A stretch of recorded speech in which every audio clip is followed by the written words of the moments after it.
Africa के जंगल में एक टुनटुनी नाम की चिड़िया अकेले ही अपनी बरगद के पेड़ पर अपने छोटे से घोंसले में रहती थी। टुनटुनी चिड़िया के पति का हाल ही में एक दुर्घटना में निधन हो गया था। तब से टुनटुनी चिड़िया अकेले ही अपना जीवन बसर कर रही थी। टुनटुनी चिड़िया ने अपने घोंसले में 3 अंडे दे रखे थे।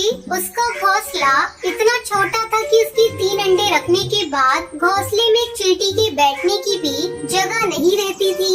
इसलिए चिड़िया हर समय घोंसले की बाहरी डाली पर बैठा करती थी। यहाँ तक कि उसी डाली पर सोया भी करती थी। एक दिन की बात है, टुनटुनी चिड़िया अपने घोंसले के बाहर बैठी अपने अंडों पर नजर रख रही थी। तभी अचानक जंगल के कुछ पक्षी भाग दौड़ कर रहे थे।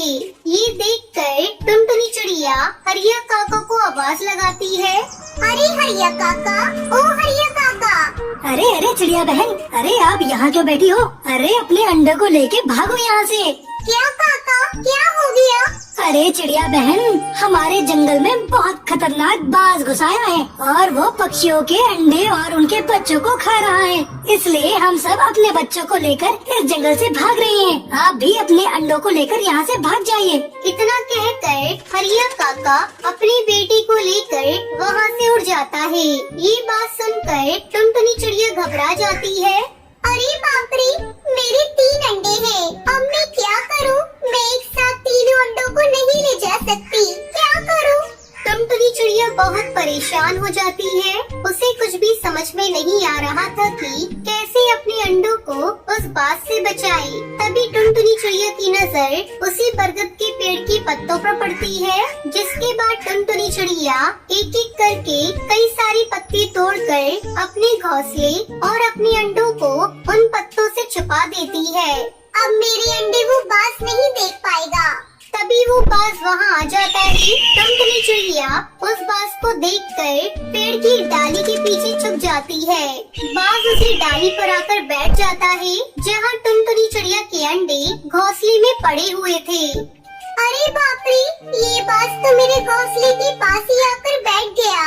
अगर इसने मेरे घोंसले को देख लिया तो ये मेरे तीनों अंडों को खा जाएगा। हा, हा, हा, इस जंगल के हर पक्षी के अंडे को खा जाऊंगा। तभी बाज की नजर उन पत्तों पर पड़ती है जहाँ टुनटुनी चिड़िया का घोंसला था। अरे ये इतने सारे पत्ते यहाँ कैसे? चलो मैं देखता हूँ क्या है इसके नीचे। बाज वहाँ आ जाता है और सारे पत्तों को हटाता है। वो पत्तों को जैसे ही हटाता है, वहाँ घोंसले में टुनटुनी चिड़िया के 3 अंडे पड़े हुए थे। ये देखकर बाज बहुत खुश हो जाता है। अरे वाह, यहाँ तो 3 अंडे हैं। तभी टुनटुनी चिड़िया तेजी से उड़कर वहाँ आती है। अरे बाज भाई, आप ये क्या कर रहे हो? मैं इन 3 अंडों को खाने जा रहा हूँ। अरे नहीं नहीं बाज भाई, आप ऐसा मत करना, वरना आपका पेट खराब हो जाएगा। अरे वाह, इन अंडों को खाने पर मेरा पेट खराब हो जाएगा। फिर तो मैं इन अंडों को जरूर खाऊंगा। लगता है ये बाज पागल है, इसे हर बात उल्टी समझ आती है। अरे बाज भाई, ये जादुई अंडे हैं। क्या जादुई अंडे हैं? हाँ बाज भाई, ये अनजान पक्षी का घोंसला है। उसने इस घोंसले में अंडा दिया था और पता नहीं फिर वो कहाँ चला गया। उसके बाद ही 1 से 2 अंडे हो गए और अपने आप ही 2 से 3 अंडे हो गए। जंगल के पक्षी ने जब ये देखा तो कोई भी पक्षी अंडों के पास नहीं आता।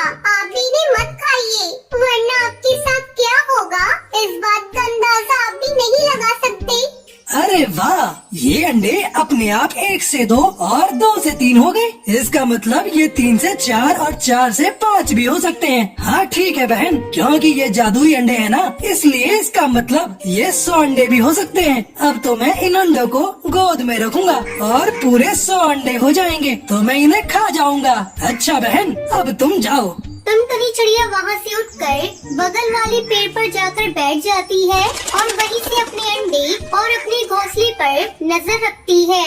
वो बाज उसी घोंसले के आजू बाजू घूमता रहता है। ये तो 1 नंबर का पागल बाज है। मैं इसे कौन सी बात कह रही हूँ और ये क्या सुन रहा है? और इसने तो मेरे अंडों और मेरे घोंसले पर ही कब्जा कर लिया। मुझे कैसे भी करके अपने अंडों को वहाँ से निकालना होगा। इस पागलबाज को कोई भरोसा नहीं, तभी मेरे अंडों को खा जाए। टुनटुनी चिड़िया वही पेड़ की डाली पर बैठकर अपने अंडों पर नजर रख रही थी। उधर वो पागलबाज पूरे घोंसले का चक्कर लगा रहा था। ए अंडे, जल्दी से 100 अंडे हो जा। देखते ही देखते कई दिन गुजर जाते हैं और वो 3 अंडे जैसे कि तैसे उस घोंसले में पड़े हुए थे। जब बाज ये देखता है तो वो गुस्सा हो जाता है और वो टुनटुनी चिड़िया को आवाज लगाता है। अरे कहाँ हो चिड़िया बहन, इधर आओ। टुनटुनी चिड़िया भी कई दिनों से वहीं बैठकर अपने अंडों पर नजर रख रही थी। बाज की आवाज सुनकर टुनटुनी चिड़िया उसके पास आती है। क्या हुआ बाज भाई? तुमने तो कहा था ये अंडे अपने आप 1 से 2 हो जाते हैं। इस पागलबाज के चक्कर में कहीं मैं पागल न हो जाऊं। पता नहीं कहां से इस पागलबाज को मेरे अंडे दिख रहे थे। अरे बाज भाई, ये जादुई अंडे हैं और ये 1 से 2 तभी होते हैं जब कोई भी इन्हें नहीं देख रहा होता। आप तो हर समय अंडों पर नजर रख रहे हो, तो फिर ये अंडे 3 से 4 कैसे होंगे? अरे बाज भाई, आप रात को सो जाया करो। जब आप रात में सो जाओगे ना, तो आप खुद देखोगे कि सवेरे ये अंडे 4 हो गए। अच्छा ऐसा है क्या? तो फिर आज रात को मैं सो जाऊंगा। रात के समय बाज उसी घोंसले के बाहर गहरी नींद में सो गया था। तभी टुनटुनी चिड़िया के एक अंडे से बच्चा निकल आता है। ये देखकर टुनटुनी चिड़िया फौरन अपने अंडों के पास आती है। अरे मेरे तो एक अंडे से मेरा बच्चा निकल आया। मुझे जल्दी इस बच्चे को यहाँ से ले जाना होगा। अगर इस बाज ने देख लिया तो ये तो मेरे बच्चे को खा ही जाएगा। टुनटुनी चिड़िया का बच्चा जैसे ही आवाज करने लगता है तो टुनटुनी चिड़िया अपने पैरों से अपने बच्चे को छुपाकर वहाँ से लेकर दूसरे पेड़ पर आ जाती है। तभी दोनों अंडों से भी बच्चे निकल आते हैं। चलो, मेरे तीनों बच्चे तो अंडे से निकल आए हैं। अब मैं अपने बच्चों को लेकर यहाँ से कहीं दूर चली जाती हूँ। टुनटुनी चिड़िया अपने तीनों बच्चों को ले जाती है और वहाँ से बहुत दूर चली जाती है। उसके घोंसले में उसके अंडे के 2-2 खाली टुकड़े पड़े हुए थे। अगले दिन सवेरे जब वो पागलबाज इतने सारे खाली अंडे के टुकड़ों को देखता है तो उसे बहुत गुस्सा आता है। अरे ये क्या, ये अंडों को किसने फोड़ दिया? अरे वो टुनटुनी चिड़िया कहाँ है? टुनटुनी चिड़िया पागलबाज को पागल बनाकर वहाँ से बहुत दूर चली गई और अपने बच्चों के साथ खुशी खुशी रहने लगती है। जंगल में एक पेड़ पर रानी चिड़िया का घोंसला था। एक दिन कहीं से एक कौवा उड़ता हुआ आया और चिड़िया के घोंसले के पास बैठ गया। उसने चिड़िया से प्यार से बातें की और दोनों में दोस्ती हो गई। उस दिन के बाद से कौवा रोज रानी चिड़िया से मिलने आने लगा। दोनों ढेर सारी बातें करते और एक दूसरे के साथ टाइम बिताते थे। कई बार खाने की तलाश में भी साथ साथ जाते थे। एक दिन कौवा और चिड़िया खाने की तलाश में निकले। उड़ते उड़ते वो एक गांव में पहुँचे। वहाँ एक घर के आंगन में चटाई पर मिर्ची सूख रही थी। जब कौवे की नजर लाल मिर्च पर पड़ी, वो चिड़िया से बोला, देखो देखो लाल मिर्च। दोनों नीचे चटाई के पास आकर बैठ गए। चिड़िया बोली, चलो एक कंपटीशन करते हैं, देखें कौन ज्यादा मिर्ची खा पाता है। ठीक है, लेकिन जो जीता वो दूसरे को खा जाएगा। कौवा कंपटीशन के लिए तैयार हो गया। चिड़िया ने सोचा कौवा मजाक कर रहा है, इसलिए वो भी तैयार हो गई।